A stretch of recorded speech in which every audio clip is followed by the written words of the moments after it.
नमस्कार दोस्तों, welcome to my YouTube channel. आज का हमारे चर्चा का जो मुख्य विषय है वो है भारत में पंचायती राज व्यवस्था का विकास।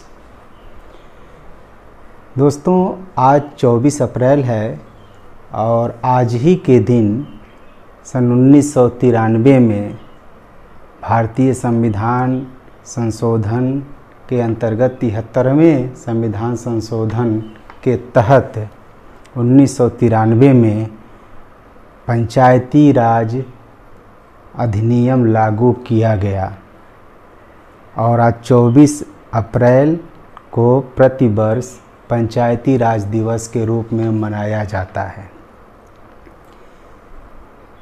पंचायती राज दिवस मनाने की शुरुआत सन 2010 में डॉक्टर मनमोहन सिंह की सरकार के द्वारा किया गया। निर्णय लिया गया कि प्रतिवर्ष पंचायती राज दिवस मनाया जाएगा 24 अप्रैल को। तो पहली बार 24 अप्रैल 2010 को पंचायती राज दिवस मनाया गया और आज 24 अप्रैल 2023 है, तो आज 13वां पंचायती राज दिवस मनाया जा रहा है। पंचायती राज है क्या? पंचायती राज पंचायत शब्द से मिलकर के बना है। पंचायत दो शब्दों से मिलकर के बना है, पंच और आयत। पंचायत में हम पंच परमेश्वर की बात करते हैं। ये पंच परमेश्वर है क्या? 5 लोगों से मिलकर के बनी एक समिति है जिसका मुख्य कार्य ये होता है कि किसी भी समस्या का स्थानीय स्तर पर या ग्रामीण लेवल पे किसी भी समस्या का मिलजुल करके आपसी सहमति से उस समस्या का समाधान करना या किसी विकास के लिए नीतियां बनाना, उस नीतियों का निर्माण करना, उसका क्रियान्वयन करना और विकास के लिए मिलजुल करके उसमें सहभाग करना।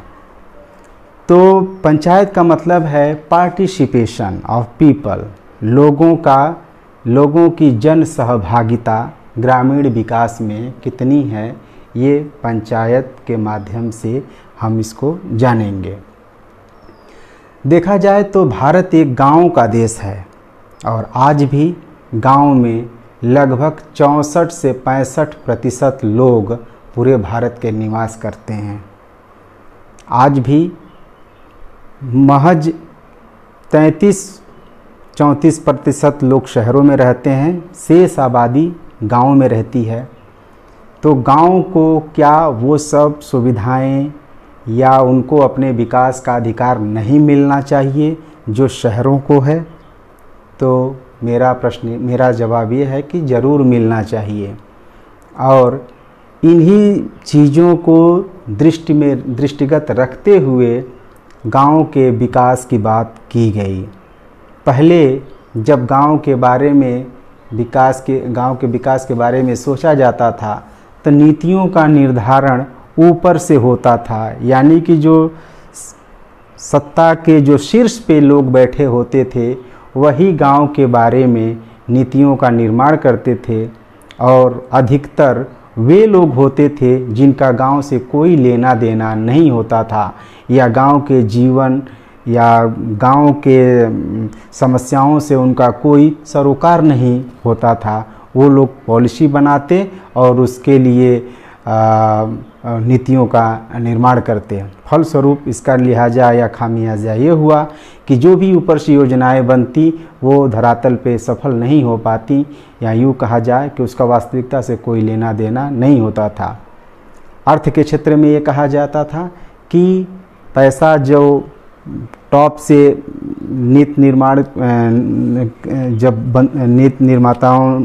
निर्माता जब उस योजना को बनाते और वहाँ से जो बजट भेजा जाता तो 1 रुपये जब वहाँ से चलता था तो गांव आते आते 20 पैसे ही बचते थे। बीच में वो सारे भ्रष्टाचार के शिकार हो जाता, सारा पैसा बीच में रास्ते में ही गबन हो जाता।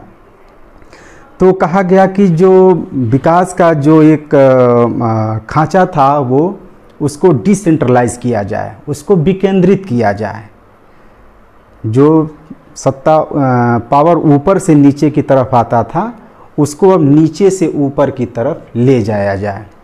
तो इसके लिए डिसेंट्रलाइजेशन ऑफ पावर यानी सत्ता के विकेंद्रीकरण की बात की गई है। विकेंद्रीकरण में ये कहा गया कि गांव के लोग ही या गांव के जो जनता है वो ही अपने विकास को तय करेगी कि उस गांव की ज़रूरत या ग्राम पंचायत की ज़रूरत क्या है, और उसके लिए उसके लिए वो नीति बनाएगी, उसका क्रियान्वयन करेगी और अपनी समस्याओं का समाधान करेगी। इसके लिए पंचायती राज व्यवस्था की बात की गई। 1947 में हमारा देश आज़ाद हुआ। उसके पहले हम ब्रिटिश गणराज्य में के अंग समझे जाते थे, जिसमें ब्रिटिश हमारे ऊपर शासन कर रहे थे। तब भी गांव जो है ब्रिटिश साम्राज्य में ही गांव शोषण के, ब्रिटिशों के द्वारा जो है शोषण का अंग बना। उसके पहले जो भी रियासतें थी, सल्तनत थी या जो भी, वो गांव को लगभग नहीं टच किए, लेकिन अंग्रेज़ों ने गांव व्यवस्था को या ग्रामीण अर्थव्यवस्था को टच किया और उनको काफ़ी प्रभावित किया, शोषण का जरिया बनाया, उनको अपना शिकार बनाया। जब और पहले ये कहा जाता था कि गांव जो है सेल्फ रिलायंट है, आत्मनिर्भर हैं, उनको वे अपनी ज़रूरत की सारी चीज़ें स्वतः उत्पादन कर लेते हैं, उनको बाहरी किसी दूसरे राज्य या दूसरे गांव पे निर्भर नहीं रहना पड़ता। ऐसा चार्ल्स मेटकाफ ने लिटिल विलेज को लिटिल रिपब्लिक के रूप में प्रस्तुत किया है और उसमें बताया है कि विलेज और little republic they are having almost everything which they consume. तो उसमें वो सारी चीज़ें उत्पादन कर लेते हैं। यहाँ अपने खाने पीने से, अनाज से लेकर के नमक, तेल, मसाले या सूती वस्त्र, कपड़े तक भी जो है वो कॉटन या कपास की खेती कर करके उससे जो है कपड़े भी बुन लेते थे हथकरघा के माध्यम से। लेकिन देखा जाए तो ग्रामीण समाज या गांव कभी आत्मनिर्भर नहीं रहा है। कभी कभी ये आप भी इस चीज़ से वाकिफ़ होंगे कि जो भारतीय ग्रामीण सामाजिक संरचना थी उसमें एक विलेज एक्सोगैमी था, ग्रामीण बहिर्विवाह। आप अपने गांव में शादी नहीं कर सकते थे। सामान्यतया एक गांव के सभी स्त्री पुरुष, गांव के सभी लड़के लड़की आपस में भाई बहन समझे जाते थे। इसलिए बहू लाने के लिए या पत्नी लाने के लिए दूसरे गांव पर निर्भर होना पड़ता था। तो इस मामले में एक गांव दूसरे गांव पे निर्भर थे, वो आत्मनिर्भर नहीं कहे जा सकते। अब देखा जाए तो जो देश 1947 में जब आज़ाद हुआ और 1947 के बाद देश के विकास की बात की जाने लगी, तो 1952 में सर्वप्रथम कम्युनिटी डेवलपमेंट प्रोग्राम, राष्ट्रीय सामुदायिक कार्यक्रम के तहत विकास की रूपरेखा प्रस्तुत की जाने लगी। 1953 में राष्ट्रीय नेशनल एक्सटेंशन सर्विस प्रोग्राम, राष्ट्रीय विस्तार सेवा कार्यक्रम की शुरुआत की गई। उसका विस्तार कम्युनिटी डेवलपमेंट का विस्तार रूप था। लेकिन इन सारी योजनाओं का धरातल से कोई लेना देना नहीं था, क्योंकि योजनाएं जो बनती वो केवल महज कागजी कार्रवाई के रूप में सिमट करके रह जाती और वो गांव में कोई विकास का कुछ पता नहीं चलता। इस समस्या से निजात पाने के लिए जवाहरलाल नेहरू ने 1957 में बलवंत राय मेहता की अध्यक्षता में एक कमेटी का गठन किया। बलवंत राय मेहता ने 1959 में त्रिस्तरीय व्यवस्था की संस्तुति की गवर्नमेंट के सामने रखा। उसमें सबसे छोटे स्तर पे ग्राम पंचायत की बात की, मध्यवर्ती स्तर पे ब्लॉक डेवलपमेंट की बात की और अपर लेयर पे वो डिस्ट्रिक्ट पंचायत या जिला पंचायत की बात की। तो उस 1959 में जब उन्होंने अपनी संस्तुति जवाहरलाल नेहरू सरकार को दिया तो जवाहरलाल नेहरू सरकार ने उनकी संस्तुतियों को माना और सर्वप्रथम राजस्थान के नागौर जिले में 2 अक्टूबर 1959 को पंचायती राज व्यवस्था लागू किया गया। नागौर जिले में, राजस्थान के नागौर जिले में पंचायती राज व्यवस्था लागू की गई। उसके बाद फिर आंध्र प्रदेश में भी लागू किया गया। लेकिन पंचायत के जो सशक्तिकरण की बात की जाने लगी या फिर सोचा गया कि पंचायत को सशक्त बनाया जाए या फिर इसको एक संवैधानिकरण या इसका एक संस्थाकरण कर दिया जाए ताकि आने वाले दिनों में इसके साथ कोई छेड़छाड़ न किया जाए और ये एक संस्था के रूप में अक्षुण्ण बनी रहे, उसके लिए इस प्रयास किए जाने लगे। 1977 में अशोक मेहता की कमेटी गठित की गई। 1985 में GBK राव कमेटी बनाई गई। 1986 में ML सिंघवी की अध्यक्षता में कमेटी का गठन किया गया। 1989 में 64वां बिल लाया गया इसी प्रस्ताव के तहत कि पंचायती राज व्यवस्था का संवैधानिकरण कर दिया जाए, संविधान में उसको एक स्थान दे दिया जाए या उसको एक जगह दे दी जाए ताकि इस पे फिर बाद में छेड़छाड़ न की जा सके और ये एक संस्था का रूप ले ले। लेकिन ये 64वां संविधान संशोधन बिल संसद में पारित नहीं हो सका। अंततः 1992 में जब बीपी नरसिम्हा राव की सरकार थी, उस समय 73वां संविधान संशोधन बिल लाया गया 1992 में, जो 1993 में ये एक्ट बना और तब से ले करके 24 अप्रैल 1993 में ये एक्ट बना और तब से लेकर के आज तक ये चलता चला आ रहा है। पंचायती राज अधिनियम लागू हो गया, उस समय वो एक्ट बन गया। तो अब उसके बाद जो पंचायती राज अधिनियम 1993 में लागू होने के बाद कहा ये जाने लगा कि अब लोगों को कैसे इसमें अधिकार दिए जाएं या किस रूप में कि भाई वो अपने गांव या अपने समाज के लिए वो सोच पाएँ। तो सबसे ज़्यादा ज़रूरी था, जैसा कि हम जानते हैं कि भारतीय जो सामाजिक व्यवस्था है उसमें सभी तरह के लोग रहते हैं, सामान्य, आरक्षित, अनुसूचित जाति, जनजाति, तो महिलाएं, स्त्रियां, तो उन सभी लोगों को जब समान अवसर दिए जाने की बात की जाने लगी कि भाई जब तक पार्टिसिपेशन नहीं बढ़ाया जाएगा या लोगों को प्रेरित नहीं किया जाएगा इसमें सहभाग करने के लिए, तब तक ये पंचायत सही तरीके से काम नहीं कर पाएगी और ये अपने सही अर्थों में ये सफल नहीं हो पाएगा।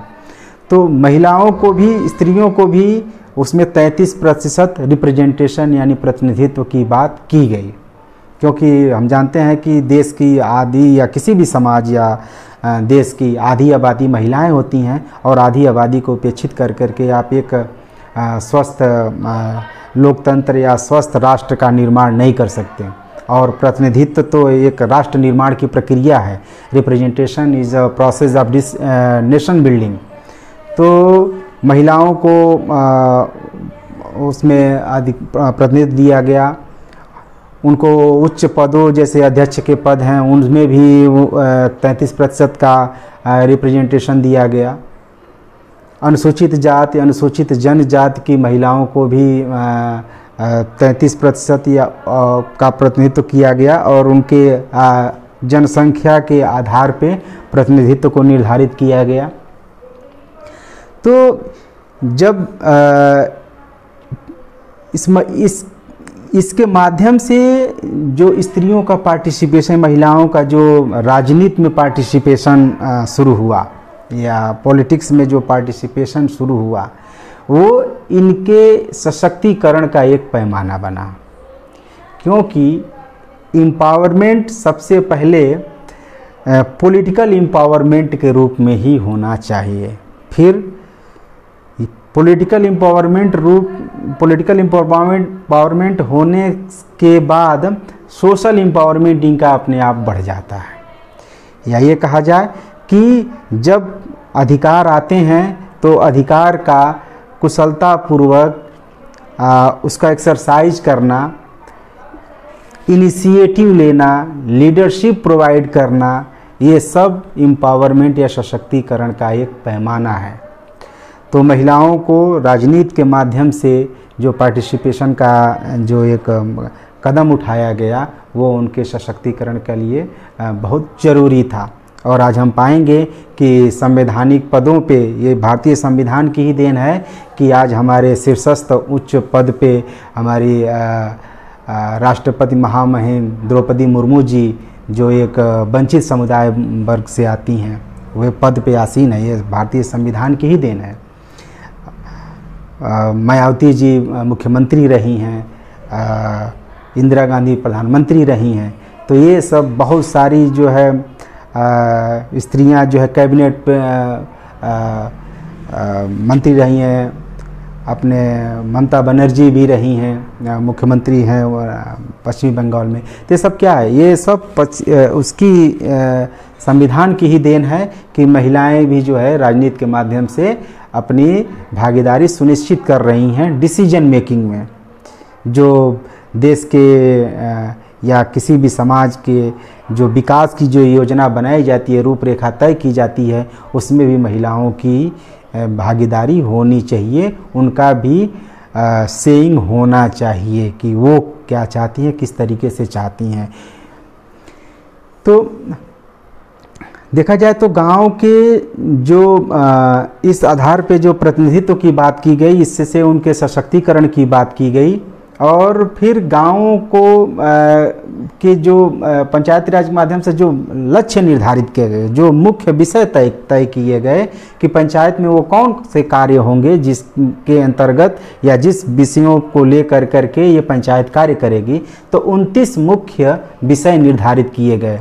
उन 29 मुख्य विषयों में परिवार कल्याण, शिशु एवं बाल विकास, महिला स्वास्थ्य, गरीबी उन्मूलन कार्यक्रम, पशुपालन, कृषि विकास, पेयजल, नाली निर्माण, पुलिया निर्माण, भवन निर्माण, जैसे आवास निर्माण, प्रौढ़ शिक्षा, लाइब्रेरी की व्यवस्था, लघु उद्योग को प्रोत्साहित करना, डेयरी फार्म खोलना, मत्स्य पालन, ये सब मुर्गी जो कृषि के जो अंग हैं उसको कृषि विकास के रूप में, लघु वन विकास के रूप में।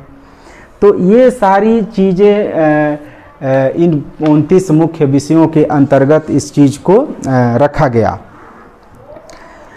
और आगे इन चीज़ों में लोगों की रुचि कैसे पैदा हो, या लोगों की सहभागिता कैसे बने, या लोगों को कैसे प्रोत्साहित किया जाए कि पंचायतें सशक्त बन सकें अपने गांव के विकास के लिए, और वो एक दूसरे के लिए प्रेरणा बन सकें। तो इसके लिए पुरस्कारों की भी घोषणा की गई है प्रधानमंत्री जी के द्वारा। इसमें से कुछ पुरस्कार हैं: दीनदयाल उपाध्याय पंचायत सशक्तिकरण पुरस्कार, नानाजी देशमुख राष्ट्रीय गौरव ग्राम सभा पुरस्कार, बाल सुलभ ग्राम पंचायत पुरस्कार, ग्राम पंचायत विकास योजना पुरस्कार, ई पंचायत पुरस्कार जो राज्य और संघ राज्य क्षेत्रों के लिए ही दिए जाते हैं। तो ये इन पुरस्कारों के माध्यम से इन पंचायतों को प्रेरित किया जा रहा है कि वे और अच्छा काम करें और अच्छे से अपने उत्तरदायित्वों का निर्वहन कर सकें और अपने गांव के विकास के बारे में अपनी सहभागिता सुनिश्चित कर सकें। एक और महत्वपूर्ण योजना इसी पंचायत के अंतर्गत जो लागू की गई है वो है स्वामित्व योजना। स्वामित्व योजना के तहत जो भू अभिलेख हैं उसका जियो मैपिंग कराई जाएगी और इस मैपिंग के माध्यम से उसका एक ई संपत्ति रिकॉर्ड जो है वो दिया जाएगा। जो किसान होंगे जो अपने ज़मीन के मालिक होंगे उनको वो दिया जाएगा। तो ई स्वामित्व कार्ड वितरण की भी योजना इस स्वामित्व के योजना के तहत की गई है। पंचायत का जो गठन है वो भारतीय संविधान के अनुच्छेद 40 के अंतर्गत नीति निर्देशक तत्व में सम्मिलित किया गया है, जिसमें राज्यों को यह निर्देश दिया गया है कि वो पंचायत के गठन के लिए आवश्यक कार्य करे, यानी कि पंचायत के का गठन करने के लिए वो राज्य सरकार निर्णय लेगी और कार्य करेगी, जिसमें वो स्थानीय सरकार की बात की जाती है, स्थानीय शासन या लोकल गवर्नेंस, लोकल गवर्नमेंट या लोकल एडमिनिस्ट्रेशन की बात की जाती है। स्थानीय सरकार का उल्लेख संविधान के 7वीं अनुसूची के तहत राज्य सूची के अंतर्गत सम्मिलित है। तो जो स्थानीय शासन सरकार का जो उल्लेख किया गया है वो संविधान के 7वीं अनुसूची में है। तो देखा जाए तो जो भारत में जो ग्राम सभा का या स्थानीय स्वशासन के जो पुरोधा हैं या जिनको उद्घोषक के रूप में कहा जा सकता है वो है लॉर्ड रिपन। लॉर्ड रिपन ने 1878 में, फिर 1881 में नियमित रूप से जो है 1872 में सबसे पहले और फिर 1881 से नियमित रूप से जनगणना का कार्य शुरू किया और स्थानीय स्वशासन को मजबूत बनाने की दिशा में उन्होंने सर्वप्रथम प्रयास किया। तो लॉर्ड रिपन को स्थानीय स्वशासन का जनक या पुरोधा या उसका के रूप में जाना जाता है। आज भी पंचायत शहरी निकाय के चुनाव हो रहे हैं, अभी उसके अगले महीने में होने वाले हैं। और देखा जाए तो जो ग्राम पंचायत के जो चुनाव हैं वो प्रति 5 वर्ष पे किए जाते हैं। इन 5 वर्ष के पहले भी ग्राम सभा को भंग किया जा सकता है। तो ग्राम सभा भंग होने या 5 साल पूरा करने के 6 महीने के अंतर्गत उस ग्राम सभा का गठन कर लिया जाना जरूरी है, ऐसा संविधान में निर्देश दिया गया है। तो भारतीय जो समाज है और समाज में जो लगभग 6 लाख जो गांव हैं, उस गांव के विकास की रूपरेखा इसी ग्राम पंचायत के माध्यम से तय होती है और इसमें ज़्यादा से ज़्यादा लोगों की सहभागिता यानी कम्युनिटी पार्टिसिपेशन के द्वारा ही हम एक पारदर्शी लोकतंत्र की स्थापना कर सकते हैं। और ये कह सकते हैं कि जो करप्शन है उसको दूर करने का सबसे अच्छा उपाय यही है कि ज़्यादा से ज़्यादा लोगों की सहभागिता इसमें बढ़े। तो